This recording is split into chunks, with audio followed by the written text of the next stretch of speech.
It was a misty morning in the English countryside. The sun was barely peeking through the fog when Mary, a kind elderly woman living alone on her small farm, heard a faint whimper by the lake behind her house. She walked closer, pushing aside the wet grass, and froze in surprise. There, curled up beside a white duck, was a tiny, soaked puppy, trembling from the cold. The duck, named Daisy, didn't seem afraid at all. Instead, she spread her wings wide, sheltering the puppy beneath them, gently nudging it with her beak as if saying, "It's okay, little one."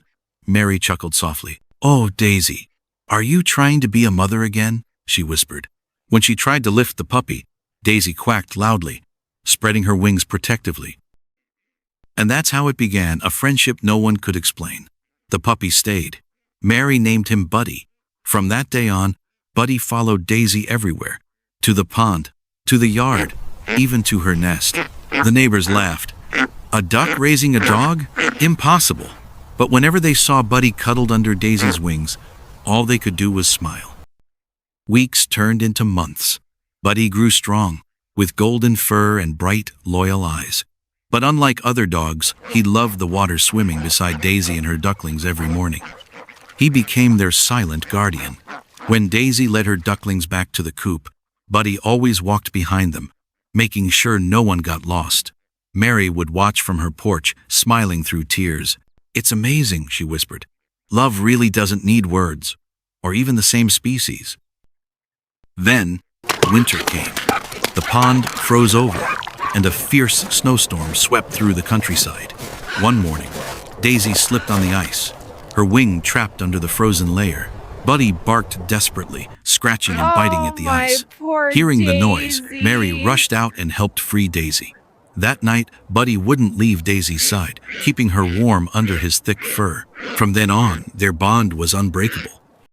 2 years later, Buddy had grown into a handsome, strong dog, brave, gentle, and loved by everyone. Daisy, however, had aged. She moved slower, rested more, and spent long afternoons sitting quietly by the lake. One hot summer day, a group of local children came to play by the lake. They laughed, threw stones into the water, and chased each other. But suddenly, a little boy slipped and fell into the deep part of the lake. The water was freezing cold and the current was strong. The boy screamed for help. No one dared to jump in, but Buddy didn't hesitate for a second. He leapt into the water, swimming hard against the current. His eyes locked on the boy as he grabbed the child's shirt collar and paddled toward shore.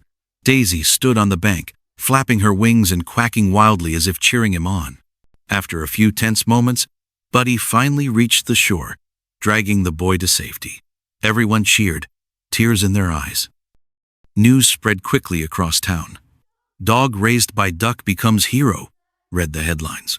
People from nearby towns came to see Buddy, the dog who loved like a duck. But Buddy didn't care for fame. He only cared about the quiet pond where Daisy sat every afternoon. One morning, Mary couldn't find Daisy. She searched the yard until she spotted Buddy sitting silently by a tree near the lake. There, lying peacefully beside him, was Daisy, gone in her sleep. Buddy rested his head on her wings, refusing to move, his eyes glistening with tears. For 3 days, he stayed there. Mary built a small wooden marker by the pond that read, "Daisy the duck who became a mother to a hero dog. Love needs no boundaries."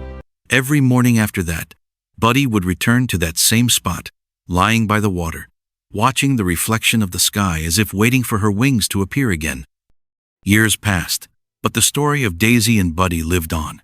Parents told it to their children as a bedtime tale about kindness, loyalty, and love that crossed the borders of species. Some said Buddy rescued that boy because he remembered being rescued himself.